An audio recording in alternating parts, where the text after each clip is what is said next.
Welcome to Honest Faith Daily. We're here to share honest, daily biblical faith.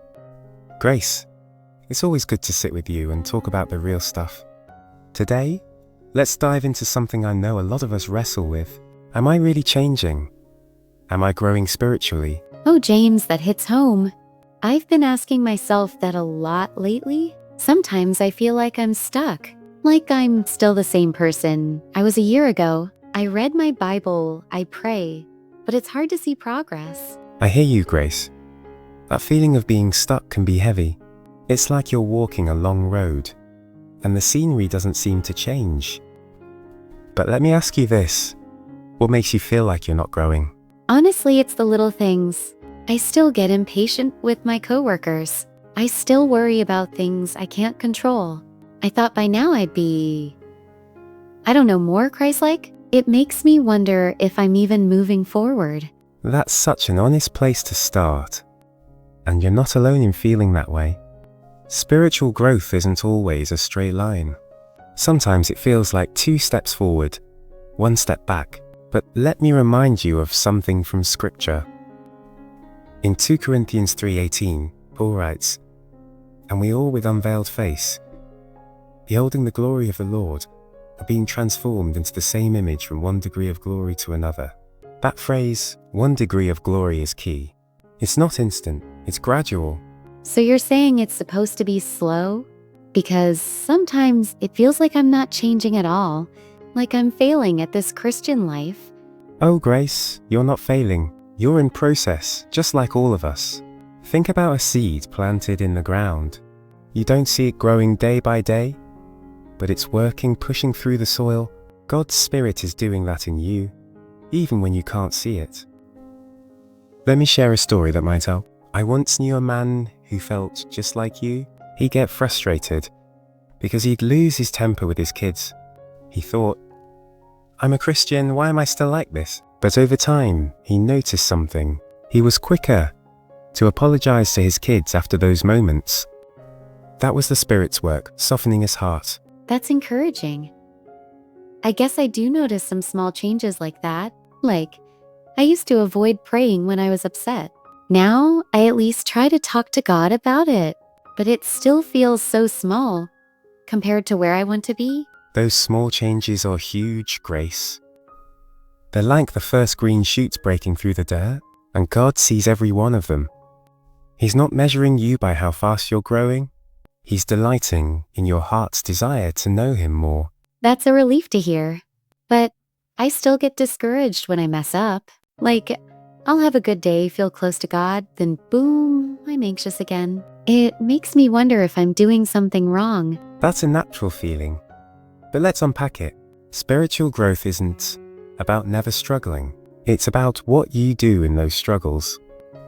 Look at Peter in the Gospels. He loved Jesus, but he messed up big time, denying Him 3 times. Yet Jesus didn't give up on him. Peter's growth came through those failures, not in spite of them. Every time you turn back to God after a stumble, you're growing. I never thought about it like that. I always feel like my mistakes set me back. Like I have to start over every time. That's a lie the enemy wants you to believe. Your mistakes don't erase God's work in you. Think about Lamentations 3:22-23. The steadfast love of the Lord never ceases. His mercies never come to an end. They are new every morning. Every day is a fresh start, Grace. God's not keeping a scorecard. He's inviting you to keep walking with Him. New every morning. That's so comforting. But how do I stop beating myself up? I feel like I'm my own worst critic. That's a battle for a lot of us.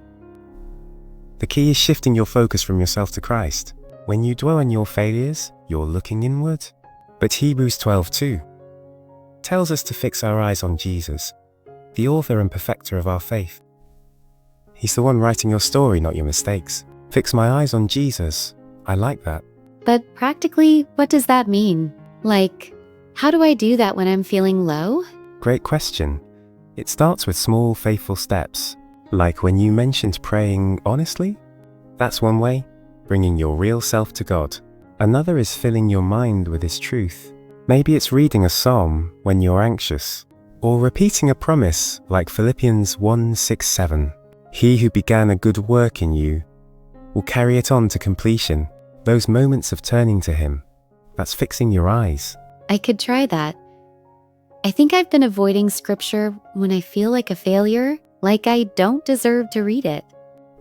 Oh, Grace, that's a heavy weight you've been carrying. Scripture isn't just for the good days. It's God's living word, meant to meet you where you are. When you feel unworthy, that's when you need it most. It reminds you of who you are in Christ. I guess I've been seeing it wrong. Like, it's a reward for being good enough. But you're saying it's more like medicine? Exactly. It's God's truth that heals and strengthens us. Psalm 119:105 says, "Your word is a lamp to my feet and a light to my path." It lights your way even when you feel lost.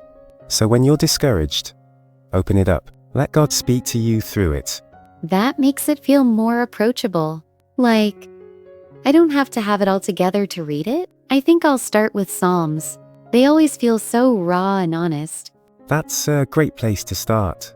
David's Psalms are like a mirror for our souls. He cries out he doubts, but he always ends up trusting God. That's a picture of growth right there. And you're doing that too, Grace. I hope so. I just wish I could see the bigger picture sometimes. Like, where is all this leading? That's a natural longing. We all want to see the end of the story, but God often shows us just the next step. Think about the Israelites in the wilderness. God led them with a pillar of fire by night. It didn't light up the whole journey, just enough for the next move. Your growth is like that. Trust Him for the next step, and the rest will come. That's a good way to look at it. Just the next step. It feels less overwhelming that way. But what if I miss that step? What if I mess it up? You won't miss it if you're seeking Him. Proverbs 3:5-6 says, "Trust in the Lord with all your heart, and do not lean on your own understanding. In all your ways acknowledge Him, and He will make straight your paths." God's not waiting for you to get it perfect. He's guiding you as you trust Him. Even your missteps are part of His plan. That takes so much pressure off. I've been so afraid of getting it wrong. Like I'll mess up God's plan for me. You can't mess up His plan, Grace. His grace is bigger than your mistakes. Romans 8:28 reminds us, "All things work together for good for those who love God. Even the stumbles are woven into His purpose." That's hard to wrap my head around, but it's so comforting. Like, God's got me even when I don't get it. He's got you, and He's shaping you day by day. Those moments when you pray, read, or choose to trust, they're building something eternal. I think I'm starting to see it. It's not about being perfect. It's about staying with Him. That's it, Grace. It's about abiding like Jesus says in John 15.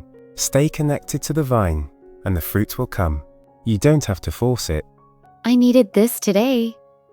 I feel like I can breathe a little easier, like I don't have to carry so much. That's the freedom of the gospel. You don't carry the weight, Jesus does. Just keep walking with Him, one step at a time. Thanks, James. You always point me back to what matters. I'm going to try noticing those small steps more. That's the Spirit at work in you. And it's a joy to see, Grace. Thanks for being so honest today. It reminds us all to trust God's process. Thanks for listening.